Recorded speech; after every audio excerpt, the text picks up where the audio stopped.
stop it. No! Don't help me! Please! Children who should be innocent, smiling, obedient, and protected, but not here. These haunting moments will force you to ask, is childhood truly being protected or being destroyed? A day that seemed ordinary at Needham Elementary School suddenly turned into a painful memory for the Shepherd family. Devin Shepherd, a fourth grader with autism, after a scuffle during recess with a classmate, which he said was the result of being teased and bullied, accidentally swung his arm and struck a teacher who was trying to intervene. Immediately, the police were called. In that chaotic scene, the image of a child only 9 years old being handcuffed left many onlookers in stunned silence. His father, Ronnie Shepherd, stood right in front of him, his hands trembling as he held his phone to record the scene he himself could hardly believe he was witnessing.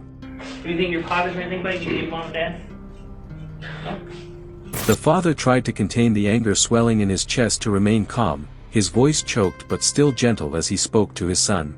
Devin, just chill out, buddy. You're leaving with me. Promise you. The officer turned and asked, his tone indifferent as if nothing unusual had happened. Any questions or anything, guys? Nope. Okay, you got my name, you're recording everything. I'm recording you. I ain't worried about my attorney be contacting you. Right on. I'll get the report tomorrow morning. Love Love you, buddy. I'll be right there. Little Devin could not stop crying as he was led out of Needham Elementary School in Franklin, Indiana. Today, Devin's parents, Ronnie and Melissa Shepherd, have spoken out. In that brief moment of parting, the boy looked up at his father with tear-filled eyes, his trembling words cutting into the hearts of those who heard them. It was very disturbing. I knew I kept my cool because I was out of school. Devin's sobs echoed through the hallway as he was taken away. His father remained standing there, helplessly watching, knowing that this memory would forever be engraved in their family's minds. In the following days, both Ronnie and his wife Melissa spoke out, calling it the most traumatic experience they had ever faced. Though police insisted they followed proper procedure in arresting a juvenile, the Shepherd family believed the situation was taken far too far. In the end, all charges against Devin were dropped, but the pain endured by the boy and his family will not easily fade. In the city of Orlando, what seemed like an ordinary morning at Lucius and Emma Nixon Academy suddenly turned into an unforgettable nightmare for a 6-year-old girl. The name Kaya Rawl, unintentionally etched into history, because of an incident that sparked outrage across the nation. After a childish tantrum when being disciplined, Kaya accidentally kicked a school staff member. Instead of being comforted or approached with an educational solution, the little girl had to face a harsh scenario. Police were called and carried out the arrest procedure as if she were an adult criminal. When 2 officers entered, Kaya's eyes still showed deep fear. A female staff member tried to reassure her gently, but it could not hide the storm that was about to strike. Okay, she's gonna have to come with us now. Okay, Kai, you Stand gotta up. go with them, baby girl. Stand up. Okay, come over here. Kaya hesitated, looking around with tearful eyes, until she realized the cold metal being prepared. What are those for? It's for you. Keep your hands, okay? Come over here, honey. It's not gonna hurt. But for a child of only 6 years old, fear overwhelmed every word of comfort. Okay, No, right. I want it to die. No! Don't put handcuffs on. Please! Help me! Please! Help me! Let's go. Kaya's sobs echoed through the school hallway. Please give me a second chance.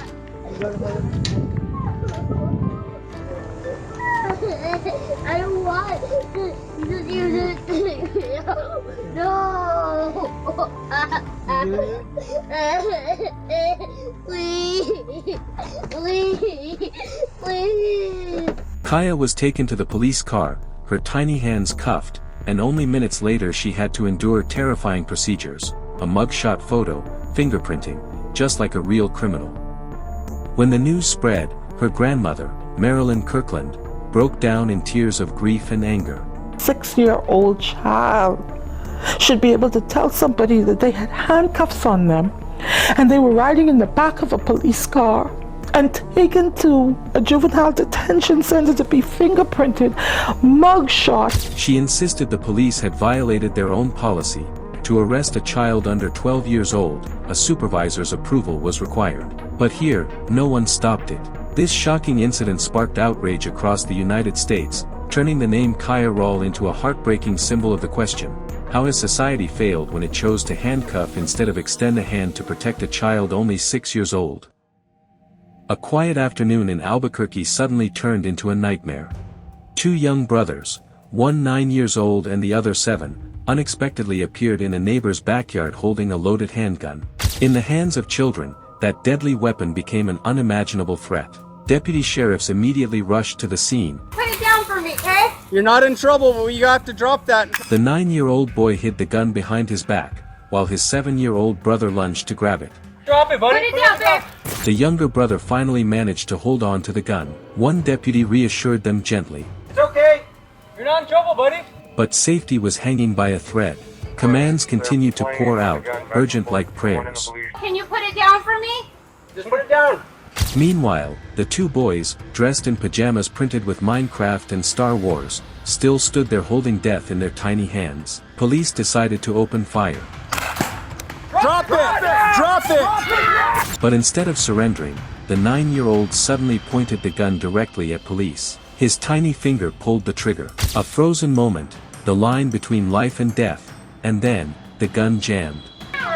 A second rubber round was fired. This time, deputies rushed forward as the two boys tried in vain to hide the gun. Drop it now. I don't even have the gun. I don't have the gun. The weapon was wrestled from their hands, as 7 officers swarmed in, restraining the brothers and cutting off the threat of tragedy. This could have turned out in the worst nightmare for the whole nation, for those deputies there. They're still reeling and having to deal with this, that they might have had to use deadly force in the 7 and a 9-year-old. You have a 7 and a 9-year-old with a loaded gun. How in the world did they get it? But there's been violence in the home. We know that the father who is incarcerated now taught them how to use the firearm. Currently, the brothers are living with their mother, but their future hangs in uncertainty. The sheriff hopes to place them in a safer home, far from the cycle of domestic violence. The investigation is still ongoing, and criminal charges are already being considered. Los Angeles night, 12:30 a.m. on June 7, 2023. A Kia SUV sped forward like a wild beast being hunted. Inside were 4 teenagers, suspected of driving under the influence. The car lost control, roared, and crashed straight into a flower shop by the roadside. At first, 2 shy boys came forward to quickly lie down on the ground and wait for the police to arrest them. A moment later, the most arrogant boy came out, and the police had to give him a very loud command before he complied.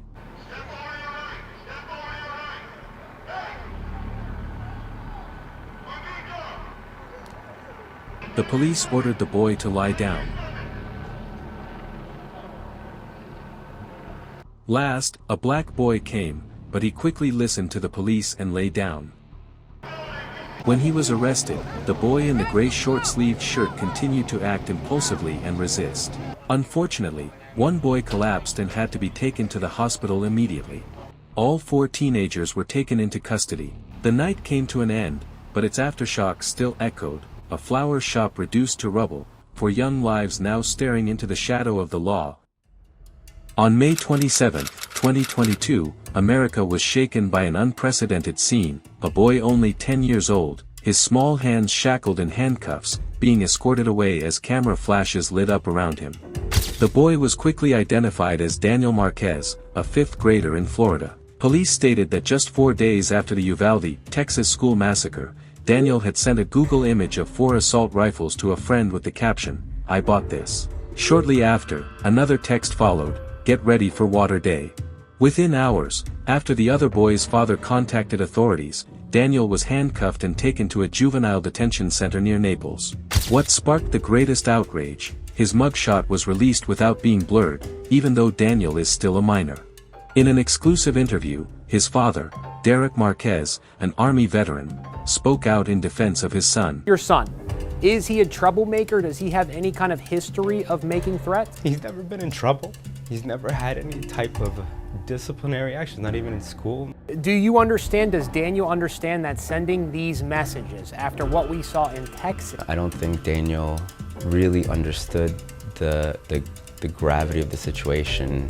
Meanwhile, local Sheriff Carmine Marquino defended his hardline stance. He asserted that releasing the mugshot was meant to send a zero-tolerance message. Stand by this arrest. 100% I stand behind this arrest. I say, well, as a sheriff, it's a 10-year-old, you know, come on, it's a 10-year-old, and I don't look into that threat, okay? And next thing I know, God forbid, is a mass shooting. God forbid, he commits a tragic act. You and I are talking on a much different place, and it's all my fault. In contrast, Daniel's legal team struck back forcefully. What was done by Sheriff Marcino was part of his larger political agenda. He has made it clear that he is the law and order sheriff. What we have here is fake law and order and real consequences to defenseless children, such as Daniel. And amid this storm of public outrage, the haunting image of Daniel, a 10-year-old boy, handcuffed and publicly shamed, lingers as a painful question. Where is the line between necessary vigilance and the destruction of a child's innocence? On February 2nd, in an elementary school classroom in Oviedo, Florida, the peaceful atmosphere of the morning suddenly shattered. A 9-year-old boy fell into a furious meltdown. Papers, books, and school supplies were thrown across the room. Staff members stood helplessly, trying to calm him down, but every attempt failed. Oviedo police were called in. When Officer Manata tried to approach, the boy responded with punches and profanity. Oh, you want to throw stuff though, right? That's okay. I get that a lot. It doesn't hurt my feelings. A blue mat was brought in as a shield when the boy continued kicking the teacher. Objects kept flying, even a wet floor sign hurled like a weapon. Then Officer Scott Mosley entered. As the danger escalated, he decided to handcuff the child, believing it was the only way to ensure everyone's safety. So you calm down. This is where we're at. He can do that because he's on the road. Just calm you down for a second. The boy kept thrashing, kicking at the officers and screaming. Stop it. Sit up. Chill. Chill. Just relax.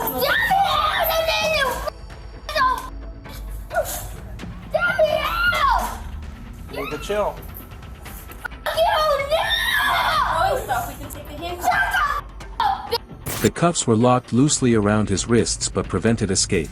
Mosley adjusted them higher so the boy wouldn't injure himself trying to slip out. At this point, Officer Monadu tried to engage him with weighty, deliberate words. Throwing things and putting everyone else in the You need to hear it. It's okay, I get that a lot. We're trying to figure out why you're so upset. Stop pulling. Stop pulling. Stop kicking at my hand. Just relax. You relax, we can talk to you and you can take it off. That's why you're not going anywhere. You know, in another situation, you would be in very big trouble for hitting a police officer. Just letting you know, the older you get, it's going to be very harder for you to be big at these behaviors. You're doing really good with Officer Tennant. She gives you stickers, she asks you how your day is, and then this is how you treat us. You can relax, we can take the cuffs off, but you're literally endangering everybody here by hitting everybody. And they don't come to work to get beat up. They come to work to keep you safe and teach you. That's fine. A few minutes later, Makata police continued to calm the boy. You don't care, but you can go to jail for things like that. And I don't want to see you go to jail for things like that. Okay? You can get in trouble for hitting staff too. Okay, I've done it since pre-K. That's not nice. Why do you do those things?